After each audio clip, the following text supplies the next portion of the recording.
At 76, Meryl Streep no longer has to protect anyone's legend, not even her own. When a longtime friend of hers quietly confirmed what Hollywood had whispered for 40 years, the news rippled through an industry built on denial. Yes, it happened. And it nearly destroyed her for decades. The idea of Meryl Streep and Jack Nicholson as lovers existed only in rumor, sealed behind polite laughter and careful interviews. They were the twin icons of American acting, she, the embodiment of discipline and empathy, he, the untamed spirit of cinematic chaos. Together, they filmed Ironweed in 1987, a story about two broken souls wandering through the wreckage of their pasts. But what unfolded off-camera mirrored the film too closely. According to the friend, it wasn't an affair. Not at first. It was a collision. They both mistook pain for passion. The revelation stunned those who had long seen Meryl as the conscience of Hollywood, the actress who never lost herself. Yet behind her precision lay a heart still scarred by loss. Just a few years earlier, she had watched the love of her life, John Cazale, die in her arms. And when she stepped onto the set with Nicholson, a man whose gaze could both comfort and corrupt something in her cracked open again. He was chaos, she was control. He wanted to burn, she wanted to heal. And somewhere between those extremes, a dangerous tenderness grew. On set, the chemistry was undeniable, too raw, too alive. The crew saw it, the director ignored it. When the camera stopped rolling, neither knew how to return to their own lives. For months after filming ended, they kept in touch phone calls that began about work and ended in silence. Then one night, she stopped answering. The affair ended the way it began, abruptly, without closure, buried beneath the weight of shame. Now, as time softens what scandal once burned, a single question remains.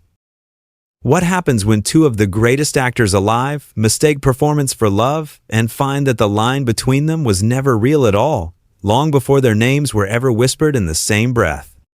Meryl Streep and Jack Nicholson stood at opposite poles of Hollywood's moral compass. She was the disciplined virtuoso, a Yale-trained actress whose art seemed untouched by vanity. Every movement, every glance carried the precision of someone who understood pain as language. He was the wild genius, unpredictable, seductive, and dangerous, a man who turned rebellion into charisma and sin into art. By the mid-1980 seconds, both had conquered everything the industry could offer. Meryl had already collected Oscars for Kramer and Sophie's Choice, performances so emotionally exact they redefined what acting meant. Jack, with One Flew Over the Cuckoo's Nest and The Shining, had become the embodiment of American masculinity, manic, magnetic, untouchable. They didn't need each other, which, perhaps, is why they were drawn together. When the producers of Ironweed announced the pairing, the press called it a masterstroke. Two titans, finally sharing the screen in a Depression-era tragedy. To the outside world, it was perfect casting. To those who watched them rehearse, it was something else entirely, a slow ignition. The first table read was famously silent. Meryl, known for her meticulous preparation, delivered her lines with the quiet despair the script demanded. Jack, arriving late, sunglasses still on, listened, then smiled with that familiar, reckless ease. "You're too good," he said, half teasing, half testing. Meryl smiled politely but didn't answer. From that moment, a subtle electricity filled the room. Their director, Hector Babenco, later described watching them work as seeing two different religions of acting collide. Meryl disappeared into her roles with devotion. Jack attacked his with instinct. He believed art came from chaos. She believed it came from order. And yet, when their methods clashed, something miraculous happened. The screen came alive with truth. Behind the scenes, however, the boundaries blurred. The film was shot in the dead of winter in Albany, New York, cold streets, long nights, and an atmosphere heavy with despair. To become their characters, they had to live inside poverty, addiction, and shame. There were days when Meryl wouldn't speak to anyone between takes. She carried the character's exhaustion like a second skin. Jack, in contrast, turned the set into his playground, joking with crew members, smoking endlessly, masking restlessness with charm. But when the cameras rolled, the humor vanished. What replaced it was raw need. People who were there still talk about one scene, the two of them, huddled on a park bench, half frozen. The dialogue improvised. When Babenko yelled, "Cut!" no one moved. The crew said it felt like watching two people confess something neither could name. Meryl's eyes glistened with tears that weren't scripted. Jack reached out, almost touched her face, then stopped. It wasn't acting anymore. By then, both were entangled in their private storms. Meryl's marriage to sculptor Don Gummer was solid on paper, but years of grief after John Cazale's death had left invisible cracks. She had built her life on restraint, on being the woman who never let emotion become chaos. Jack, meanwhile, was living in a constant hurricane of desire and guilt. His long relationship with Angelica Houston was unraveling, and his reputation as Hollywood's irresistible sinner was beginning to suffocate him. In Ironweed, their characters, two drifters lost in despair, mirrored everything they feared about themselves. She played a woman haunted by failure. He, a man consumed by remorse. The film required intimacy so close it became dangerous. Their hotel scenes were filmed with minimal crew. The set closed. The lights dimmed. Between takes, there were whispers, touches that lasted a heartbeat too long, silences that felt heavier than dialogue. Hollywood noticed. Rumors spread quickly. Meryl and Jack, two of the industry's most admired actors, had found something on set. But the rumors were treated like myth, too beautiful, too scandalous, too impossible to confirm. For Meryl, whose public image was built on integrity, even speculation was a wound. She deflected questions with composure. Jack is a force, she once said, but he's also a friend. Jack, characteristically, grinned and added, "You don't survive Meryl Streep unless you fall a little in love." Still, insiders sensed the truth. One production assistant recalled seeing them share quiet meals after late shoots. Their laughter subdued, their connection palpable. They weren't lovers, he said years later. But you could tell they were on the edge of something, the kind of closeness that scares both people. For Meryl, that edge was dangerous. She had spent her entire career building a fortress around her private life, guarding it from the industry's hunger for scandal. But with Jack, the line between performance and reality began to blur. His unpredictability fascinated her. He made her feel something she hadn't allowed herself to feel since Cazale, alive and reckless.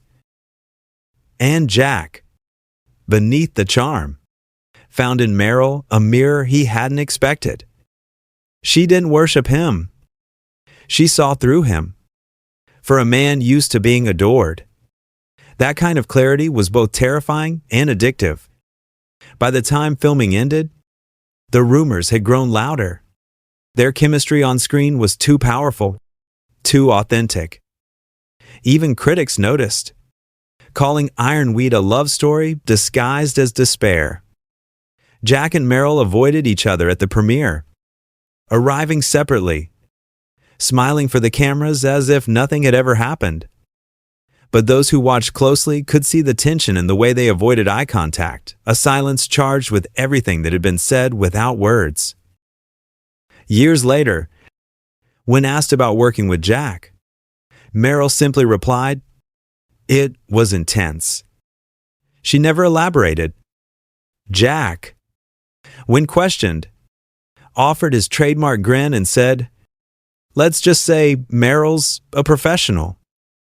And so am I." It was his way of protecting her, or maybe protecting himself. Behind the polite denials lay a truth that both would spend decades pretending never happened. That during the bleak winter of 1987, two of the greatest actors alive lost themselves. Not in the roles they played, but in the dangerous mirror of each other. They called it chemistry. But for Meryl and Jack, it was closer to combustion. For Meryl, the months following, Ironweed felt like walking through fog. She went back to New York, to her brownstone, to her husband and children, to the quiet domestic order she had fought to protect. On paper, everything was perfect, her career soaring, her family intact, her reputation spotless. But inside, she carried a silence that refused to leave. It wasn't about guilt. Not exactly. It was about the recognition that something in her had been awakened, something she had buried since John Cazale's death, something she no longer knew how to contain. Jack had entered her life like a storm she didn't ask for. He reminded her that passion could be dangerous and necessary in the same breath. He reminded her that art wasn't always about control. Sometimes it was about surrender. And that realization terrified her. At night, when the city fell asleep, she would replay the scenes from Ironweed, not the ones caught on film, but the moments between takes, the way he looked at her when she wasn't performing, the way he made her laugh, the way his presence filled her room like a dare. She hated herself for missing that chaos, but she also knew that without it, her art would never have reached the same depth again. Jack, on the other hand, did what he always did. After something real threatened to surface, he ran. He buried himself in parties, women, noise. To him, vulnerability was a kind of death. Feeling too much, he once told a friend, "That's how you lose your edge." But even in his bravado, something lingered. When he talked about Ironweed, his voice would drop. "Meryl," he would say, half a smile curling his lip. "She made me honest for once." The affair, if one could call it that, had been short-lived. Perhaps weeks, perhaps only a handful of nights. But its echo stretched for decades.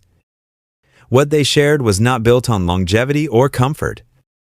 It was built on recognition, two actors stripped bare by grief and fame, finding in each other a reflection too raw to sustain. Those who knew Meryl in those years noticed a change. Her performances became quieter, more inward. Gone was the pristine control that once defined her. In its place was something bruised, more human. In A Cry in the Dark and the Bridges of Madison County, she began to explore forbidden emotion, longing that existed precisely because it could never be fulfilled. Critics called it evolution. Meryl knew it was confession. Jack saw those films too. Friends said he watched The Bridges of Madison County alone, in his Beverly Hills home, the blinds closed. When asked about it later, he shrugged and said, "Clint made a good movie." But one friend remembered him adding softly, "She's still chasing ghosts." Maybe he meant the characters. Maybe he meant himself. There's a cruel symmetry to how both of them processed what happened. Meryl turned it into art. She transmuted pain into poetry. Jack turned it into silence. He drowned it in noise until it became myth. Yet neither of them could entirely erase the other. Years later, during a tribute gala in Los Angeles, they found themselves in the same room again. The cameras captured the moment, Meryl in a silver gown, Jack in his dark glasses. The crowd cheering as they exchanged polite smiles. But those who saw it live swore that for a second, everything else fell away. Two people, older now, separated by decades and choices, locked eyes, and in that instant, the air seemed to shift. It wasn't romantic. It was recognition, that quiet ache of seeing the version of yourself that could have existed in another life. For Meryl, that life would always be hypothetical.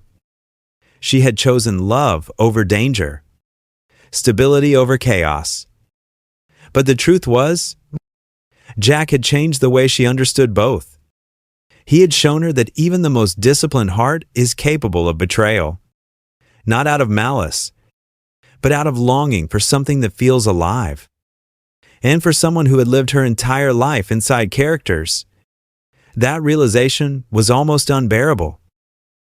When she spoke of acting years later, Meryl described it as an act of empathy, but also of self-forgiveness. Many missed the weight of that phrase. What she meant was that every role after Ironweed became a way to forgive herself for feeling too much, for desiring what she could not have, for blurring the line between art and truth. Jack never sought forgiveness. He was too proud, too accustomed to the mythology of his own legend. But those close to him noticed a gentler tone in his later years. Between the late-night jokes and cynical one-liners, there were flashes of sincerity. Once, when asked in an interview what he regretted most, he paused and said, "Letting good things die because I was afraid they'd make me weak." The interviewer laughed, thinking it was about career. It wasn't. There's a story, perhaps apocryphal, about a letter. A crew member from Ironweed claimed that Jack wrote to Meryl a few weeks after filming Wrapped. It wasn't romantic, it was reflective. "You have something I don't." The letter supposedly said, "You believe in redemption. I envy that." Whether she ever replied remains unknown. If she did, it was in the only way she knew how, through her work. Her characters became vessels for every unspoken word, every restrained confession. When she played Francesca in The Bridges of Madison County, trapped between duty and desire, she wasn't just performing, she was remembering. Every glance, every hesitation, carried the weight of someone who had once lived that moral fracture in real life. Jack understood it instantly. Watching the film, he turned to a friend and said, "That's her apology. And maybe mine too." He never said more, for all the myth that surrounds them. The truth is painfully simple. They loved each other in the wrong way, at the wrong time. He wanted freedom. She wanted safety. He was addicted to chaos. She was terrified of it. And yet, they met in the same emotional landscape, loneliness. Two people adored by millions, yet understood by no one, finding momentary refuge in each other's shadows. Meryl once said in an interview, "There are moments in life when you look at someone and realize you're both standing at the edge of something, and the only way to survive is to step back." She didn't name him. She didn't have to. That, perhaps, was their greatest tragedy, not that they loved and lost, but that they loved in silence. They didn't destroy each other, they simply haunted each other. In his later years, when Jack's health began to decline and he withdrew from public life, he was asked whether he still believed in love. "I believe in its ghosts," he said. They keep you company when everything else fades. Meryl, in her own quiet way, carries her ghosts differently. She channels them into truth, into empathy, into art. She never needed to speak of Jack. Her performances already did. Every restrained smile, every trembling pause, every flicker of vulnerability, they are echoes of that winter in Albany, when art and life intertwined until they could no longer be told apart. In the end, Ironweed wasn't just a film about broken people. It was a mirror. It reflected two artists confronting the very thing they had spent their careers avoiding, themselves. And though the world will never know the full story, not the letters, not the silences, not the tears behind closed doors, one can sense it in the way she still looks away when his name is mentioned. Not with shame, not with anger, but with the quiet tenderness of someone who once stood too close to the fire and learned that even after the flames die, the warmth never truly leaves. The truth did not come from Meryl or Jack. It came quietly, decades later, from someone who had been there, an assistant on the set of Ironweed, now in her 70s. In a long, unguarded interview, she spoke not with malice, but with melancholy. Everyone thought they were acting, she said. But the camera stopped rolling long before they did. Her account confirmed what had always lived in rumor. The affair was real, not glamorous, not scandalous, just brief, desperate, and human. It began one night after filming, when a snowstorm stranded the crew in a rundown Albany hotel. Jack knocked on her door. Not with arrogance, but hesitation. Meryl opened it, equally uncertain. Neither spoke much. The silence between them carried more weight than any dialogue they'd ever delivered. What happened next was not a seduction, it was grief, meeting grief. For years, people had romanticized the connection between them, painting it as forbidden passion between two geniuses. But the truth was quieter, rawer. It wasn't lust that drew them together, it was loneliness. They were both haunted by ghosts, hers named John, his named Angelica, and for one brief night, they tried to exorcise them through each other. The assistant recalled seeing them at breakfast the next morning, sitting apart. They didn't look ashamed, she said softly. They looked older, like something had ended before it began. That day, they went back to set and shot one of the most devastating scenes in the film, two broken lovers saying goodbye in the freezing rain. No acting was needed. The director later said it was the only take that made him cry. After that night, Meryl withdrew. She avoided Jack unless the cameras demanded otherwise. He respected the distance but carried a quiet confusion he would never resolve. He was used to women clinging to his orbit. Meryl had the courage to walk away. And that, more than anything, unsettled him.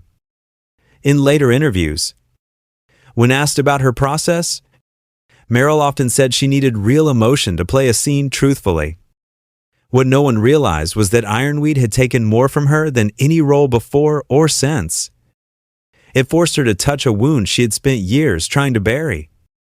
That night with Jack wasn't about desire, it was about saying goodbye to the part of herself that still believed love could save anyone. Jack never forgot it. In his own way, he carried it as both memory and punishment. Friends recalled that whenever he watched Ironweed on television, he'd grow restless, pacing, muttering lines under his breath. "I messed that one up," he'd say. They assumed he meant the film. He didn't. What shocked people most when the truth surfaced wasn't that they had slept together. It was that they had both agreed never to speak of it again, not out of shame, but out of reverence. It had been something sacred, something that didn't belong to the noise of tabloids or the hunger of fans. It wasn't a scandal. The assistant said, "It was a secret." That secret changed them both in opposite ways. Meryl became even more private, building invisible walls between her public life and the world.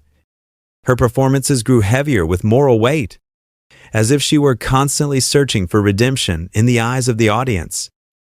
Jack, meanwhile, began his slow retreat from the chaos he had once glorified. The laughter remained, but the edge dulled. By the 2000s, when he finally stepped away from acting, friends said he seemed gentler, almost haunted. In one of his last interviews, when asked about regret, Jack paused and smiled faintly. "I think I learned that love and truth aren't the same thing," he said. You can love someone deeply and still know you're not meant to keep them. When Meryl heard those words years later, during a televised tribute, she reportedly went still. The journalist sitting beside her noticed her eyes fill, though she didn't blink. When asked afterward what she thought of Jack's statement, she simply said, "He was right." The biggest revelation, then, was not the affair itself.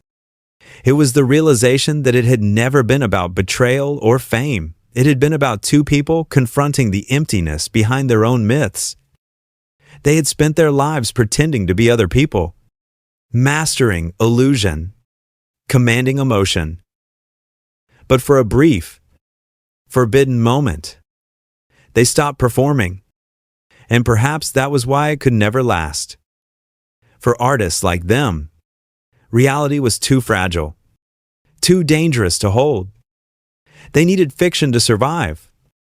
In the end, the affair became what it was always meant to be, a ghost story. No scandal, no public confession, just two souls who met, collided, and retreated into the lives they had to protect.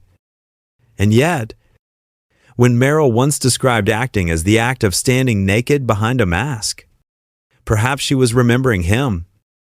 Because behind all the masks, all the roles, all the discipline, there was once a night when she stopped pretending and paid the price of truth. Time has a way of softening even the sharpest truths. What once might have been called an affair is now remembered as a whisper, a moment between two souls who met in the dark and recognized themselves. Meryl Streep never spoke of Jack Nicholson again in public. Not in interviews. Not in memoirs. Not even when journalists tried to lure her into nostalgia. Silence became her shield, and perhaps her form of grace. For her, love was not something to expose, but something to learn from.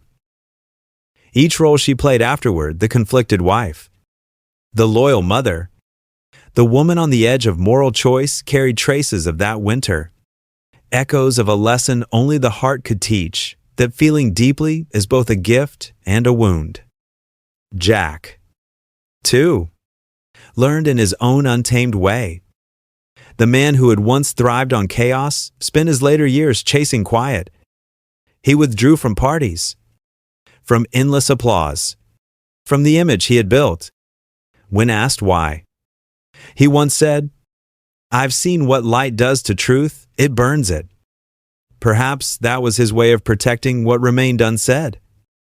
Their story was never about sin or scandal. It was about fragility, how even the strongest, most brilliant people can lose themselves in a moment of recognition. For two actors who made a living out of pretending, the cruel irony was that the only time they were truly themselves was when they had to hide it. And yet, there is something almost redemptive in their silence. They didn't exploit it, confess it, or rewrite it. They let it live in memory unspoken, unspoiled. In that restraint lies the real moral of their story, that love, when it is real, does not always ask to be seen. Sometimes it exists simply to remind us of what we once were capable of feeling. today. When Ironweed plays on late-night television, the scenes between them still ache with authenticity. You can feel it, that trembling honesty that no camera could fully contain. Perhaps that is their legacy, not the scandal, not the secrecy, but the truth that art and love are both acts of surrender. And somewhere, in the flicker of those old reels, they are still there, two hearts, perfectly in character, finally at peace.